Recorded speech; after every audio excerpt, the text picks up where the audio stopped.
I almost got murdered today, and this is what happened. I matched with this guy on Bumble. We talk, like, exchange a few messages back and forth, and then we switched to WhatsApp. We decided to go on a date, so he planned one for today. When I asked him to send me what bar we're going to, he sent me a postcode, and he was like, meet here. So I googled the postcode, and I put on maps, and it was like flats. There was like a residential street, so I was like, what is this? I don't want to meet here, like, can we just meet at the bar? No, he was like, no, just meet me here, we can walk together. And I was like, can I just please meet you at the bar? And again, he was just like, just meet me here. Obviously, I was still gonna go to the bar. He eventually told me the bar's name. And I am coming, well, I was supposed to be in the office today, so I would have been coming from wherever my office is. And he chose a place that's like an hour away by tube. And it's a Tuesday, so I didn't really want to do that. I was like, that's too far. I don't want to be back late and then end up having to take like a really expensive Uber back to my house. And he was like, it's not far at all. Like, just walk across the bridge and then you can tube to one stop, which it wasn't. It would still take me about an hour to get there. So I was like, no, can we just meet somewhere in the middle, so that we can both travel? It's not just like, I don't know, it's because he lives in that area that he wanted to do that he chose the bar in. He was adamant on not changing location, and he was just like, why are you making such a big deal out of it? It's not a big deal. The Uber's not expensive.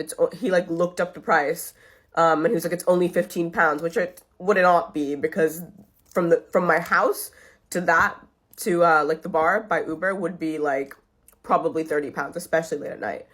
There was a bit of back and forth, and then I was like, okay, you know what, let's just reschedule for a different day, because this is obviously like not working, and now we're just like in a bit of a fight, so it's just weird and awkward, and maybe we shouldn't even go on a date. I didn't say that part. But anyways, he was like, well, I can't now because I've had to put my credit card down, and they're gonna charge me if I cancel the reservation because it's less than 24 hours. I went onto the website of the bar and I clicked reserve a table. You did not have to put your credit card down. I could easily you just have to fill out your name, and that's it. And something told me to reverse image search his pictures, and I used this website. It's called facecheck.id, and it basically is like reverse image search for social profiles and stuff. I put his picture in there, and it comes up with this like fitness gym model based in Germany. I live in London. So I was like, okay. And it had a completely different name. And all the pictures that were on his profile were taken from that person's profile. So at that point, I was like, okay, what the hell? So he wanted to meet me at this random postcode, not the bar. Random postcode, looked like a residential street. I'm assuming it was his place. He was adamant on not changing the location. He specifically wanted to meet there, and he would not meet me halfway. He lied about the credit card, putting it down. And then he's not even real. So I don't know what the intention was. I don't know what would have happened if I went. And it's supposed to be in a few hours. So I obviously have not done anything. I screenshotted the profile, the fitness model's Instagram, and I sent it to him.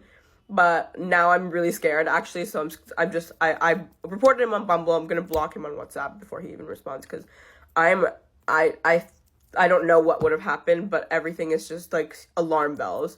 And there, I'm pretty sure that would have been the last day that I was seen alive. So yeah, that is how I almost got killed. Story time about how a guy begged to take me out on a date and I end up paying for the whole thing. So this happened about 2-3 years ago. And this is like when I still had like Facebook at the time. There was this one guy who would like ask to like take me out all the time, and I would always dub him because like, no tea, no shade, but I like my men chocolate, dark chocolate. I could do the brown skin too, but I just feel like two yellow tone people just, no. I'm already yellow enough for the both of us. Point of matter is, he was asking me for like bare long. I think for like 2 years he been trying to get a date with me. So I was like, fuck it, why not? Let me go see what this guy's about. Something told me, you know, them little posts that be like, oh, give the guys that be in your DMs a chance because that could be your husband. I don't even know why I did that, because he was not my type. He wasn't ugly until he smiled. Like, he smiled and his teeth was like 90% gums, 10% teeth. That whole shit just pissed me off. So fast forward, he comes, he picks me up. It's pretty early in the day because there was two things that I wanted to do that day. I wanted to go to Coney Island. I know y'all be like, if y'all from New York, they're gonna be like, why would you want to go to Coney Island for the first date? One, I like amusement parks, and two, Coney Island after hours, after a certain time, you have to be 21 plus to be there. And then going on rides drunk as hell, oh, it's a time. So I wanted to go there, and I also wanted to go to dinner. So this man picks me up. He's driving a 2020 BMW, all white, red interior. I'm talking about he looked like he just got the car off the lot. And I remember on Facebook, like, he was flexing that he got himself a new car, which is okay, that's cute. I'm not someone that, like, money impresses me, but let's just continue the story. So he picks me up, I get in a car. I live in Manhattan, he lives in Brooklyn, so that drive to Manhattan was already something. So he had to drive all the way back to Brooklyn because Coney Island is in Brooklyn, which was like an hour and 30-minute drive. We get to Coney Island now, and in my head, we're gonna, pay for parking because it's Coney Island. Like, if you go to an amusement park, there's no way you find parking. Everybody tries to take the free parking, and then by Coney Island there's like people that live around there, so there's no way you're gonna find parking. Just pay for the parking, call it a day. This man starts circling the neighborhood because he wants to look for parking. He was like, nah, I'm not gonna pay for parking. I'm not paying $20 just to park my hair for a couple hours. Bro, it's $20. So that was my first red flag. Like, you don't want to pay $20 to ease your mind, but you would rather drive around here for 30 minutes straight looking for parking. So then as we're driving around, like, I'm getting irritated because I'm like, bro, like, I'm not trying to sit around here looking for parking the whole time. Like, it's getting dark. It's going to start getting cold soon. So then he started asking me, like, how much do you usually pay for, like, the rides and stuff like that? Like, what's the ride prices? So I told him, like, if you spend, like, $100 per person, you can probably go on every single ride that's there. Granted, we're not going to go on every single ride, but if you spent $100 on the both of us, then we could get like 3, 4, even 5 rides in and still be able to play some games. Which to me, like, $100 is not nothing. Like, don't ask to take me out on a date if you don't even got fucking $100. So mind you, by this time, we're 45 minutes circling around to look for parking. Then we see another sign saying, like, you can park here for 4 hours for $10. Homeboy said, nah, I'm not paying that.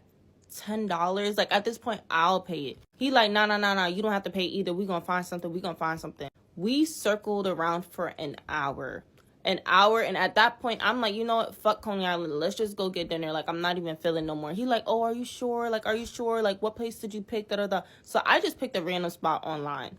When I tell you, this is the first time some shit like this happened to me that I know exactly what the fuck we ordered. We get to the spot, we sit down. It's a cute little restaurant spot. We're talking, like, I'm trying to get to know him more. This is what we ordered. We ordered 3 drinks. I had 1, he had 2. 3 appetizers. I had 1, he had 2, and 1 entree. I had the entree. So that means I had an entree, a drink, and an appetizer. He had 2 appetizers and 2 drinks. Let's keep it in mind. The appetizers are cheaper than the entrees. The bill in total came up to $100. $105.86. I remember it to a T. And that's including the gratuity. You know how good that is for you to get all that food for only $100, including gratuity? Especially in Brooklyn or like just in New York in general. So now the bill comes. This man pulls out the calculator on his phone to calculate what I got and what he got so we can split the bill. When I tell you I was so fucking embarrassed, bro. Like, I've never had to pay for my own dinner when I go out on dates or pay for anything. And honestly, if we're going out drinking or whatever, I'd be quick to pull out my card too, like, oh, next round is on me. But if you're begging to take me out, this is my first impression of you. You're gonna make me pay for the date. You're gonna make me pay for my portion of the food, which I honestly didn't even OD. I got what a regular person would get if they were at dinner. There was 2 guys that was sitting right across from us, and when I tell you, like, they were staring at me. And I'm just like, bro, what the fuck? Because we were in like an outside dining type of area. So now the waiter is there standing above us and he still has the calculator on his phone. And I keep my card sometimes in my phone case. So I just pull out my debit card. I'm like, here, like, just put everything on my card. So he's like, oh, like, you're going to do that for me? Like, I never had somebody do that for me. Like, that's so sweet. Boy, shut the fuck up. Shut up. At this point, I'm ready livid. I'm ready texting the group chat like, bro, like, why the fuck I just paid for this fucking date, bro? And they're all cutting my ass. So now we're walking back to the car. He doesn't even open the car door for me. I gotta open it for myself. Then he's like, oh, can I ask you something? And I'm like, like, what's up? He's like, when you go on dates and stuff like that, like, do you ever put in for gas money? Are you fucking stupid? You just asked me to put in for gas money after I just paid for the fucking dinner? Like, the fuck? I'm like, no, like, what the fuck? I never in my life had to put in for fucking gas money. Not even when my friends were taking me somewhere. Like, I never, like, I offered, but why are you asking me for fucking gas money? He was like, oh, because Manhattan is fake deep and I gotta drive an hour there and drive an hour back, da-da-da. But what the fuck? You the one that wanted to take me. You knew what the fuck you was getting into before you fucking picked me up. All right. So then we drive all the way to my house. It's kind of silent now because now I'm just hot. I'm literally just texting my phone. Like, you can literally hear this. Because, like, my nails are just typing on the phone. And he's like, oh, you good? You good? I'm like, yeah, I'm fine. But in my head, I already know, like, I'm never going to talk to this boy again. So now we get to my house, and this boy starts circling the block. I'm like, like, what you trying to do? Get a little bit more time with me? I'm like, what you doing? He was like, oh, I thought, I could park and I could come upstairs and we can talk a little. No. You want to come into my house? The house that I pay rent in and talk to me? No, after I paid for the date? And after you ask me for gas money? One thing men have is they just have the nerve. But, like, yeah, I never spoke to him again. Ever. At all. I got so much date horror stories. I think I'm just going to post, like, since TikTok is freaking getting banned and shit, I'm just going to post, like, every single day, like, another one. This girl I'm going to call April emailed me and she said, I dated someone that I'm pretty sure was not all human. Now, I can appreciate a masculine man, someone with very masculine tendencies, but this goes beyond that. And there's certain parts of the story that I just don't even know what to make of. So I'm going to tell you what she said and you can decide. April's at a bar one night with her friends. They're having a good time and they start talking to this group of guys. And in the group of guys, there's this guy named Nick. Nick's pretty quiet, but he's very intelligent and him and April end up hitting it off. The first thing she noticed about him besides his intelligence was how hairy he was. She said it wasn't necessarily like a turnoff, but she was just surprised. Like hair spilling out over his shirt and he had short facial hair, but he also had long black hair. Even though Nick was quiet, he very much gave alpha male energy. Like every time he spoke, the whole group turned to listen to what he had to say. He was kind of crass, but he was very sweet to April and she liked him. So when he reveals that he lives on the poorer side of town, it's not necessarily a turnoff. She's like, oh, where do you live over there? And he's like, I actually live pretty deep in the woods. It's by a lake. He's like, I really like spending time in nature. She's like, love that for you. And they start dating.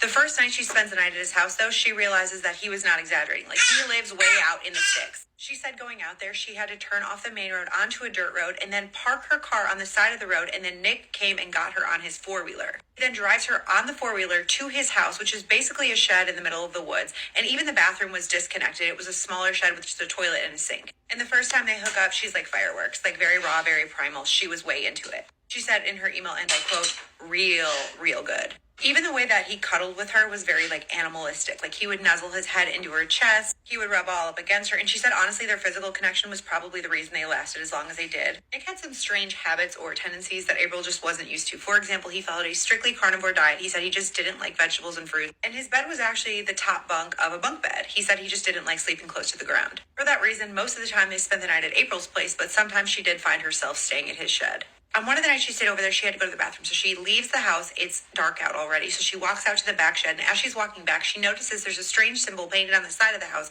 in glowing spray paint. She said it looked like a star with lines coming off and it had strange symbols painted around it. She goes inside. She asks Nick about it. And he says, oh, yeah, one of my friends likes to do graffiti. It's nothing. She said the friend he referenced doing graffiti she had never heard of before. And by this point, she had met a lot of his friends. So she was just like, okay. This symbol looked familiar to her, though, and she couldn't figure out why until she realized it was actually the same symbol that Nick wore around his neck on a necklace. It was a 7-pointed star with other symbols coming off of it, and she asked him about it. She said, that looks like the symbol that's painted on the side of your house. And he said, no, that's just a coincidence. It's not the same thing.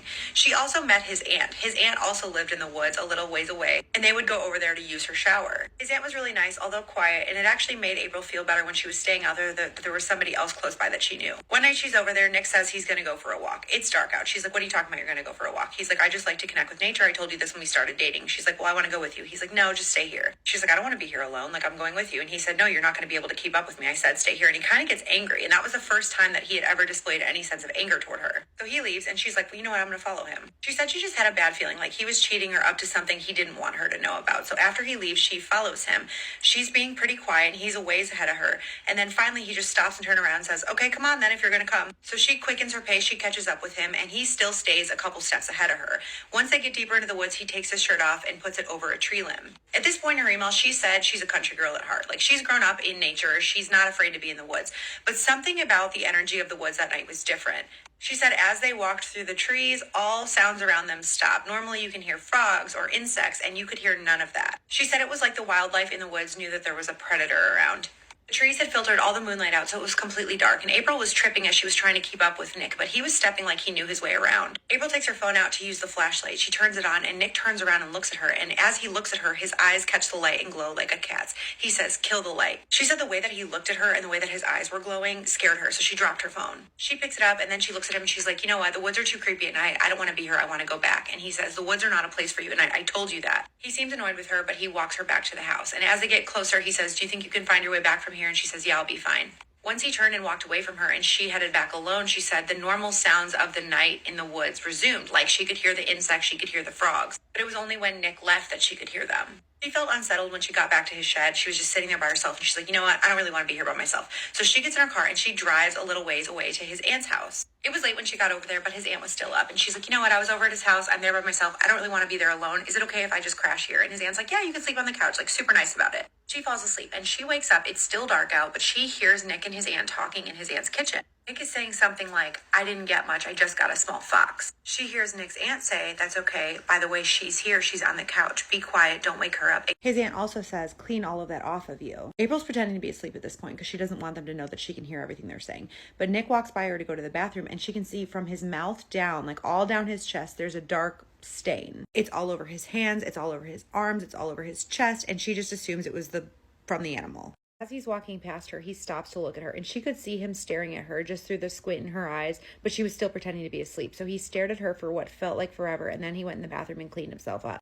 After that, as she was actually trying to fall asleep, she was just trying to wrap her head around how he got a fox. Like, he was out there without a shirt on. He brought no objects with him that could have done that. Then in the morning, she woke up. She heard his aunt outside humming, working on something. She assumed she was skinning the fox. Nick wasn't there. She gets back in her car. She goes back to Nick's shack, and he actually apologizes for taking her out in the woods at night and scaring her. She gives him the benefit of the doubt. She's like, "What were you actually out there doing last night?" And he said, "Just walking." After that, there were some other strange instances that just eventually led April to break up with him. Like one night they were out at the bar. He forgot his card inside, so she was waiting outside in the parking lot when a man started talking to her. Nick comes outside, sees the man talking to her, and doesn't say anything, but grabs her, puts her over his shoulder, and carries her to his truck. Another time they were sitting at her place on the couch when she just had a feeling that somebody was going to come to the door. She says she doesn't know how she knew, but she just knew that company was coming. A few minutes later, there was a knock, and it was a Jehovah's Witness. She had told Nick that she had the feeling that somebody was going to come over.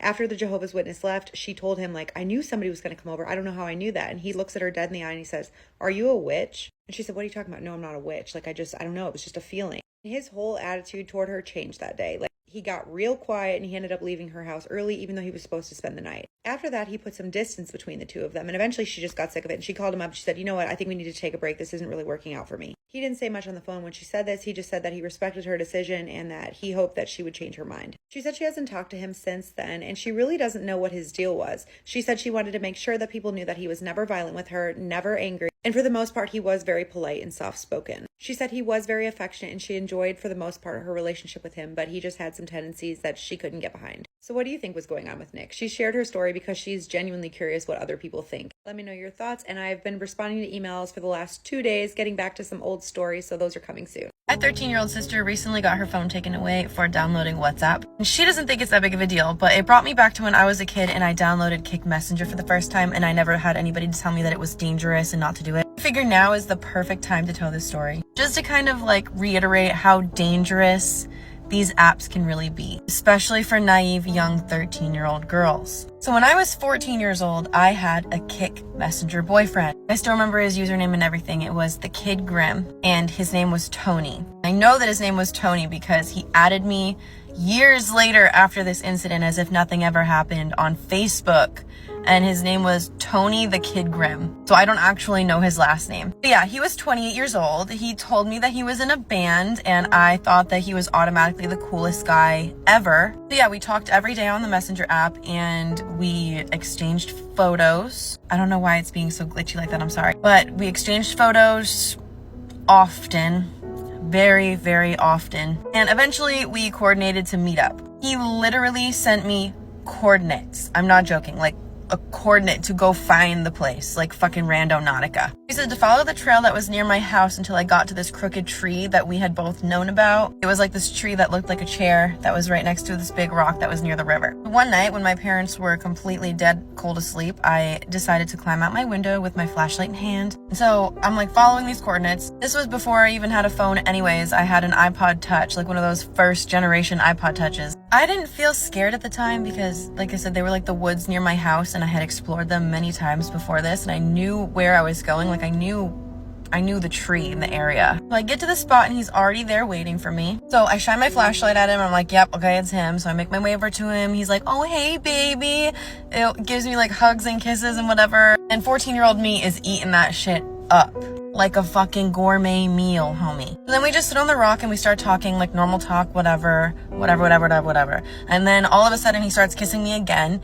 And it just like gets heavier and heavier and heavier of a kiss. And I'm like, oh my God, what the fuck? But I just go with it. I'm a Pisces. I ride the fucking wave, okay? So then at that point, his hands start wandering, if you know what I mean. And then we ended up doing that on the rock by the river. And I mean, that like wasn't my first experience with that. So it wasn't like a traumatic event that will like, it didn't feel like it was R word for me, you know what I mean? Because I had already like had experiences before. Then after that, he suggested we take a walk down by the river and I agreed and we were walking down by the river, talking. And we were starting to get to like a spot in the woods where I had never been before because we were off the trail. We were just following the river. I was not familiar with that area. So then we ended up getting to like this like little, it was kind of like a how do you explain? So there was like a fucking like rock wall basically and like a deep spot in the river, okay, that wasn't like a flowing spot anymore. Somebody had built like a dam or something like that and there was a rope swing, right? So he decides to be like a show off or whatever and does the rope swing and everything was fine. It looked so super fucking fun. I can't speak right now. He looked super fucking fun. And so next he was like, why don't you try it? And I was like, yeah, I want to try it. I'm a fucking bad bitch. You're 14. Don't ever say that again. So then I fucking try and I swing on it and the rope snaps and I end up in the water. And I forgot to mention that like the dam was like built, like man built, like somebody went down there and was playing in the river and built it themselves. It wasn't like one of those like concrete walls. It was like a rock made dam and there was water, like moving water on the other side, really fast moving water on the other side of this dam. So I end up getting caught in the tide of the water and I'm going down the fucking river, banging against all of these rocks, scraping my legs, my arms, I hit my head on a rock. I don't remember anything after I hit my head on the rock. So the next thing I know, I'm fucking waking up, I'm looking around, it's dark, and I notice that I'm on the dirt, I'm no longer in the water. So then, oh my God, I'll never fucking forget this noise. Like, I'm like delirious at this point. I'm like looking around, like in a fucking like, my vision is blurry, dude. And I start to hear the distinct sound of a shovel, like scraping into gravel, you know what I mean? So I turn my head and there's Tony with a shovel, shoveling a hole a few feet away from me. No, it's hard to believe. I know. This whole story is going to seem harder to believe too because I never told anyone. I was 14 and I thought that I was going to be in trouble, but whatever. Okay, whatever. Moving on. So I see him digging this hole next to me and I don't know what the fuck to do. I don't know what to do. So then I see him turn towards me. He puts the shovel down and starts walking towards me. He didn't notice that I had my eyes open at that time. So I shut my eyes because he was walking towards me and I feel him grab my ankles and start to drag me. And now at that point is when I was like, okay, this is a serious situation. You need to kick it into fucking gear. So I kick it into gear and I kick him into his lower abdomen. I'm pretty sure I hit him in his junk, but I don't know. But anyways, that caused him to fall down to the ground and that gave me leeway to get up and run. So I ran through the woods as fast as I could. Like I said, I didn't really know whereabouts in the woods I was at this point because I didn't know we were off the trail. So I just ended up following the river like downwards, which usually would bring me back to like the trail or sort of where I know. At least I thought that that was going to work anyways. And it did. Thankfully it did. And I did end up making it home safely. And I locked on my, like I jumped back through my window and whatever. But yeah, I'm really lucky that nothing else happened after that because he did know where I lived and whatever. I told him all that information. I don't really know if he was out to murder me or if he just like thought that he was gonna get in trouble for being with an underage girl because he thought that I died in the waterfall or something like that. Like he thought that I was dead after the fall in the water. So he like tried to bury me. I don't really know. But anyways, so this is a nice story for my little sister to listen to because It's a very good teachable moment for you, my dear. We're not doing these things to punish you, and we're not giving you these lectures to be mean to you. We are giving you these lectures from experience, and we just want you to be safe. Because I was never taught internet safety, so I feel like my generation was like honestly the guinea pigs for the internet and like the new age apps and stuff. And I'm sure a lot of other people have similar stories. I mean, I've heard a couple schmurder stories that came of the Kick Messenger app. But yeah, I have a flat spot on the back of my head from this incident, like as a reminder that it did happen, because that's like where the back of my head got split open when I fell and hit my head on the rock. Yeah, believe me or don't believe me, I know a lot of people don't really like the way that I convey my stories because I'm kind of humorous and or apathetic when I tell these stories. But honestly, that's because I've had years and years of therapy and trauma therapy, and I've been diagnosed with a lot of things. I'm on some medications, okay? I journal about it. I've kind of worked through these things already. So I'm able to talk about it more, and what do you want me to fucking sit on here and cry? Anyways, thanks for listening, and please be careful, and please teach your kids about internet safety. One time I was talking to this guy on Bumble, and he wanted to go on a first date, and he wanted to go on a hike. And I know that's like a new thing now that people want to go on a hike and don't want to get a drink, don't want to do that. I was like, okay, that's fine, but I don't want to go on a hike. I don't want to go in the middle of nowhere in the woods with someone that I don't know. I was like, well, how about a park or something? He's like, no, I want to go on a hike. And I was like, okay, you're going to go on a hike by yourself then. I'm not going into the woods or into the middle of nowhere with someone I don't even know, sir. And he was like, all right, well, we can go for a drive then. I'm like, I don't want to go for a drive. If I didn't want to go on a hike, I don't want to go for a drive. I do not want to be alone with you, sir. That is not what we're going to do on a first date. Hello, people are crazy. So then he was like super pushy about it, and I thought that was weird. And then he was like, well, that's fine, we can go to this park then, I'll pick you up, what's your address? And I was like, absolutely not, I'm not giving you my address, you're a stranger. And he was like, why I want to be a gentleman, why won't you let me pick you up? And I was like, you can be a gentleman in a million ways, and you being super pushy right now is not the way to be a gentleman. I am not giving you my address. And he was like super aggressive about it. So then I was like, you know what, I'm gonna block you, I'm not gonna talk to you anymore. So I blocked him on Bumble. Now, he didn't have my full name, he didn't have my phone number. All of a sudden I get this Facebook message, and he was like, hey, sorry, I'm in the CVS parking lot, someone pulled up next to me. He was like, hey, why did you block me? And I was like, bro, this is why I blocked you. First of all, you were super aggressive. You want to meet in the middle of nowhere. Second of all, you want my address. You're like, want to pick me up, whatever. And now you found me on Facebook. I do not know how. Like, I blocked you, and unless you had my images saved and then you Google image searched me after, like, why did you even have my picture? Like, how could you even find me after Bumble? So then I blocked him on Facebook, and he finds me on Instagram. And I was like, bro, you are boo, boo, boo, like setting up all sorts of alarms. So then I got back on Bumble, and I like reported him to Bumble, and I was like, hey, this is what's going on. He seems super creepy. He's super pushy about a first date. He wants to meet a first date in the middle of nowhere. He wants to meet in the woods. He wants to go for a drive, whatever. Now he's found me on all of these different forms of social media. So I blocked him. I blocked him here. I blocked him on all forms of social media that I can. And then I didn't hear from him again, but I was like, this is a little sketchy. So I have the guy's like information, and I am always like watching the news to see if maybe he pops up as like a serial killer or something. But I think I might post him on one of those Are We Dating the Same Guys and just be like, hey, alert, alarms, like watch out for this dude because he wants to meet you in the middle of nowhere, wants your address, and then he gets really angry if you don't give it to him. While we're on the topic of Hollyweird, do I have a story for you? Okay, this is coming from a woman who's claiming to be the side piece of an actor who is publicly in a relationship, but he's telling her that it's not a real relationship and it's just for his public-facing persona. He's also telling her that he's 400 years old and is immortal. Before I get into the story, though, I have to read you a legal disclaimer from my lawyer. This story, as well as all other stories shared on Spooky Scary Storytime, was submitted by a listener and is being shared for storytelling and entertainment purposes only. Names and identifying details have been altered or omitted. There is no way to verify the claims made in this story, and they should be taken as personal experience, not fact. This content does not reflect the views or beliefs of the creator, aka me. Any resemblance to real individuals is purely coincidental and is not intended as statement of fact. Oh, now that all that said, this woman writes me. She goes, hey, I have been seeing this actor since 2022. I have proof. Here's proof. She's in her like mid to late 20s. He's significantly older. He is also single at the time that they are meeting, and they're talking, hanging out all the time, but he's telling her that he can't be in a public relationship with her because he's in a conservatorship. Over the next couple years, they grow close. They're still talking all the time. They're still seeing each other all the time. He ends up telling her that he's falling in love with her. He also reveals personal details about himself, like that he struggles with depression and bipolar disorder. He is honest with her about his relationships. He tells her that he's been hooking up off the record with an A-list singer, we'll say, and said A-list singer is also a lot younger than him. And so the person who sent this story says, oh, I didn't know that she was interested in people like you. I never saw her date anybody like you. And he says, well, she's actually not the age that she says she is. She's a lot older. This conversation is sort of where her relationship with him gets a little bit creepy, because he starts telling her all sorts of things like, well, you know, a lot of people like me are not really our real ages like we say that we are. We're a lot older. I'm 400 years old. I've actually been a few other people in my life. As for example, I have been an old country singer that is no longer with us. And she says, well, that doesn't make sense because he was alive up until X year when you were also alive. And he says, yeah, well, in order to act human, we still have to play different roles. We have to kill off certain characters. At this point, she thinks he's messing with her. So she goes, so you're telling me you're not this person, you're telling me that you're this country singer? And he says, well, I'm kind of both in one, but I've also been other people. And he names another old actor who is no longer with us. And he says, well, I'm also this person and this person who are currently still alive. And she says, well, that doesn't make sense because you have been in movies with this person and this person. He says, yeah, one of them was me and the other one was a clone. At this point, she's hooked. She wants to know more, right? Because she's like, what is this guy going to reveal to me, whether he's lying to me or not, right?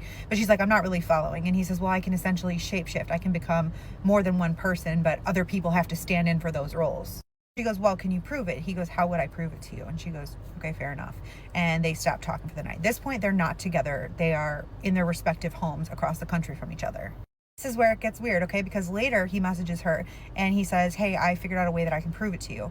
And she says, okay, how are you going to prove it to me? And he says, I will send you a lizard. Go to your back door. And she walks to her back door, not thinking he's going to send her a lizard. And there is a big fat lizard on her back patio step. I don't know where she lives. I don't know if a lizard being on her porch is normal. I don't know if he had her address even. I don't know if he's ever been to her house, okay?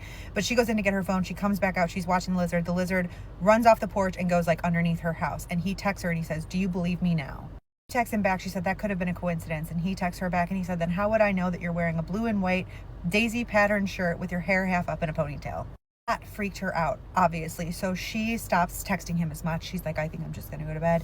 He's blowing up her phone. He's saying, don't worry about it. I didn't mean to freak you out. I just wanted to find a way to prove it to you. Also, I come to your house sometimes and I protect you while you're sleeping.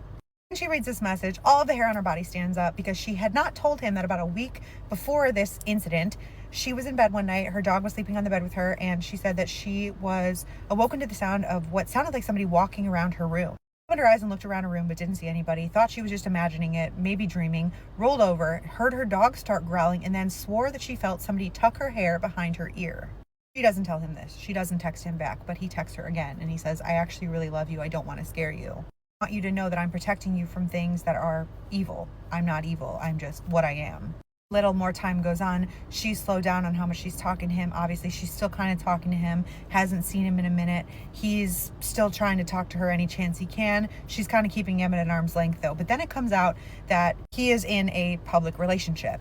And so she's like, that's weird. You didn't tell me you were in a relationship. And she starts to call him out on it. And he says, that's not really a real relationship. It was essentially a PR move because there have been some other headlines about him coming out. And I can't really say much more than that. This new relationship is essentially to distract people from those headlines. He said, I don't know if he's a narcissist who is lying to me and just seeing what he can get away with telling me and what I'll believe, or I don't know if there's any truth to this. But he also tells her that the whole idea of celebrities having clones, they do, but it's not because they've been cloned. It's just that they use them essentially as body doubles. Way to split souls. So she's still talking to him as far as I know. Make of this what you will. And can't prove any of this, can't say that any of this is factual. This is just a place to share stories.